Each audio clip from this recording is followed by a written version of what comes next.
I'm very excited to be making this video as Aramaic is one of my research areas. Aramaic is a super fascinating language that spans thousands and thousands of years, although I'm going to keep this video simple and concise. Many of you though may already know about Aramaic as it was heavily featured in the 2004 movie The Passion of the Christ by Mel Gibson. This movie told the story of Jesus, who actually spoke Aramaic, and they created a reconstructed dialect of Aramaic which would have been spoken at the time.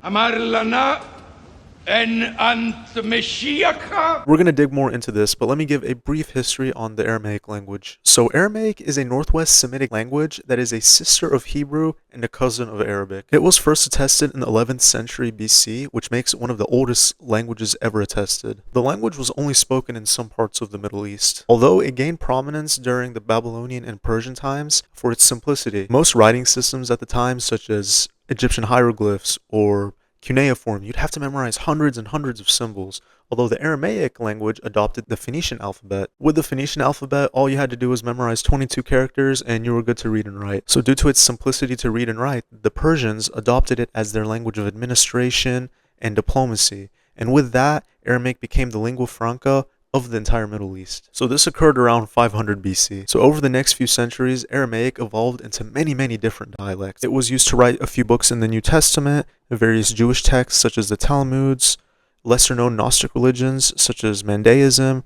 and later Syriac, the major liturgical language of early and Eastern Christianity. So Aramaic was the main language of the Middle East until the Islamic conquests in the 7th century. Aramaic was then gradually replaced by Arabic over the next few centuries. So today, Aramaic is still spoken as a daily language by Assyrians in Mesopotamia, as well as 2 villages in western Syria. Okay, so Jesus would have spoken the Galilean dialect of Western Aramaic, which was the major language of the southern Levant at the time. One specific dialect that was spoken during Roman times in this region was Jewish Palestinian Aramaic. So the majority of texts written in this dialect of Aramaic are predominantly liturgical Jewish texts, such as the Jerusalem Talmud. Okay, so I'm going to give an example of what this would have sounded like. To help me reconstruct a few sentences for this video, I went through a 1920s book on the Aramaic dialect of the Jerusalem Talmud. I also looked at other dialects such as Syriac and the Biblical Aramaic dialect, just to kind of fill in the gaps of words that weren't present in the book. So based on my research, I believe I have created the most phonetically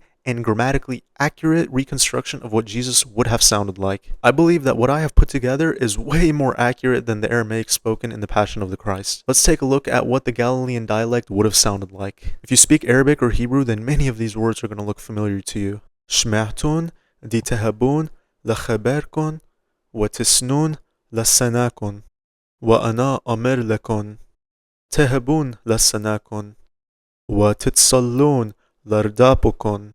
كأن إلا تهبون ديهبون لكن ما تبدنا. So if you lived around the hills of Galilee in 30 AD and you heard Jesus preach, you would have heard something like this with a high certainty. Support us by downloading LinguaBerry to learn a new language.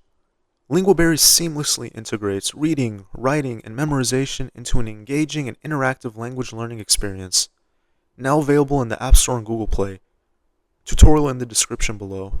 If you enjoyed this video, please subscribe to this channel. Thank you for watching. Until next time.